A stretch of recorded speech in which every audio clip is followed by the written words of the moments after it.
ሰላም የተወደዳችሁና የተከበራችሁ የመረታ ቤተሰቦች በእያላችሁ በሰላም እግዚአብሔር ከእናንተ ጋር ይሁን። በአርሲ ኦርቶዶክሳውያን ላይ የተፈጸመው የጅምላ ጭፍጨፋን በተመለከተ በጣም ብዙ ተዘግቧልና ሰሞኑን በተለይ የማህበራዊ ሚዲያ ጥሪ ያደረጉ ወንድሞች አሉ። እሱን መቀላቀል ይገባል። ሁሉም ሰው ለሶስት ቀን ነው የተባለው፣ ለሶስት ቀን ማዘን አለበት፣ ሀዘኑን መግለጽ አለበት፣ ሚዲያ ላይ ማጥለቅለቅ አለብን። ከዛ ባሻገር ግን ከጀርባ የምታዩት ምስል በጅምላ እንዴት እንደተቀበሩ የሚያሳይ ነው። እያንዳንዱን እዩት ያለናገርም ምስሉን ግን ለጥፋለ በየጫካው በየገደሉ ውስጥ በየበረንዳ በየመንገድ ላይ በቃ እንዳለ በቃ ተዝረግረ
يتطفل لا شوفن شوفن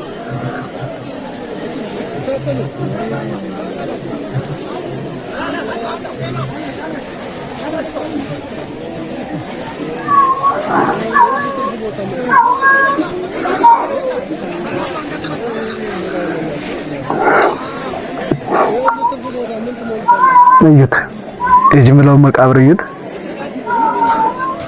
ይሄን ማሳየት ጥቅሙ ምንድነው ከተባለ ኦርቶዶክሳውያን ላይ የሚሰራብንን ደባ የሚሰራብንን ተንኮል ከጠቅላይ ቤተ ክህነት ጀምሮ በኦርቶዶክሳዊ ቤተክርስቲያን ላይ የሚደርሰውን መከራ ለመናገር እንኳን እንደማይፈልጉ እኛ ኦርቶዶክሳውያን በቀጣይ አስበን አቅደን እንድንሰራ ከአባቶቻችን ያልተበረዘ አስተምሮ ተቀብለናል።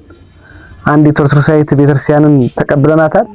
እሷን የተቀበልናትን ደግሞ መጠበቅ እንዳለብን ጠብቀን ደግሞ ለልጆቻችን ማስተላለፍ እንዳለብን እንድናስብ ነው፣ እንድናቅድ ነው። በየግሮሰሪው በየጫት ቤቱ በተለያዩ ዓለማዊ አልባሌ ስፍራዎች ላይ ወጣቶቻችን ይገኛሉና ይህንን አልባሌ ቦታ ላይ ያለን ኦርቶዶክሳዊ ወደ ምግባር ሃይማኖት መልሰን ለቤተክርስቲያን ዘብ እንዲቆም የማንቃት ስራ እንዲሰራ ነው። ታሪክ ያለን ሀገር የሰራን ስንሆን ግን ዛሬ በሀገራችን ላይ እንደባይታዋር የመጣው የሄደው ሁሉ የሚያርደን ሆነናልና ህዝቡ እንዲያውቅ ነው። እዩት፣ ቀጥላለሁ፣ መረጃዎችን አሳያለሁ።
Thank